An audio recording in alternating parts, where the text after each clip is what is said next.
नमस्कार, मैं हूँ यशिता मेहरा और आप देख रहे हैं चैनल साहित्य और सिनेमा। कार्तिक आर्यन और कियारा आडवाणी स्टारर फिल्म भूल भुलैया 2 20 मई को रिलीज हो चुकी है। अनीस बाज़मी ने इस फिल्म को डायरेक्ट किया है और ये एक कॉमेडी हॉरर फिल्म है। भूल भुलैया 2 साल 2007 में आई फिल्म भूल भुलैया का रीमेक है।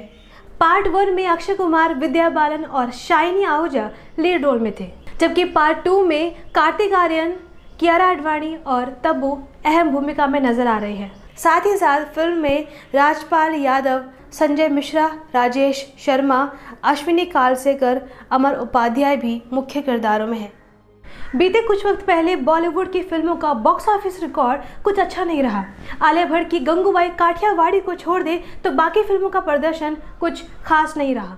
हीरोपंती 2 से लेकर रनवे 34 तक कई बॉलीवुड फिल्में बॉक्स ऑफिस पर धड़ाम हुई है।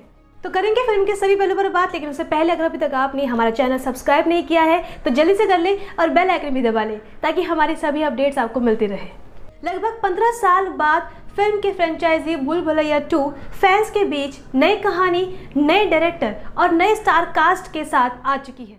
फिल्म की शुरुआत होती है रूहान रंधावा यानी कार्तिक आर्यन और रीत कियारा आडवाणी की एक्सीडेंटल दोस्ती से। रूहान जहां मस्तमौला और ट्रैवलर है तो वहीं रीत राजस्थान छोड़कर मेडिकल की पढ़ाई करने मनाली गई हुई है। हालांकि रीत अब अपने घर वापस जा रही है जहां उनकी शादी की तैयारी चल रही है।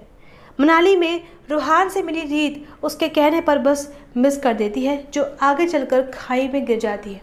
ऐसे में परिवार के पास रीत की मौत की खबर पहुंच चुकी है। जब रीत अपनी सलामती की न्यूज़ के लिए घर पर कॉल करती है तो उसे पता चलता है कि उसकी बहन उसी के मंगेतर से प्यार में है। अब रीत अपनी मौत के अफवाह को बनाए रखने का फैसला लेती है और यहीं से कहानी आगे बढ़ती है।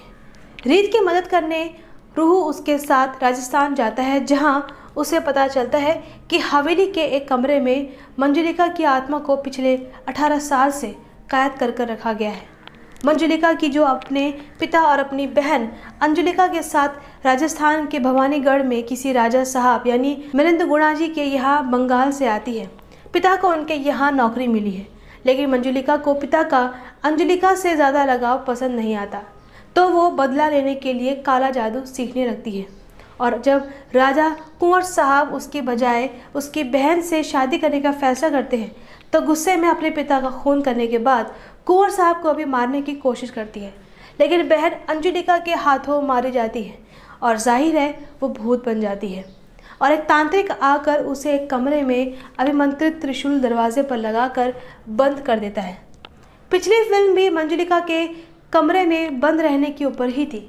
इसमें भी एक बंगाली गाना है जो ये पूरी फैमिली गुनगुनाती थी, लेकिन कहानी मोड़ लेती है परिवार की बेटी रीत राठौड़ यानी कियारा आडवाणी जो बाहर पड़ रही है, लेकिन शादी से बचने के लिए वो जिस एक्सीडेंट से बच गई थी उसमें मरने की खबर आने के बाद सच नहीं बताती, ताकि जिससे शादी हो रही थी उससे उसकी बहन की शादी हो सके।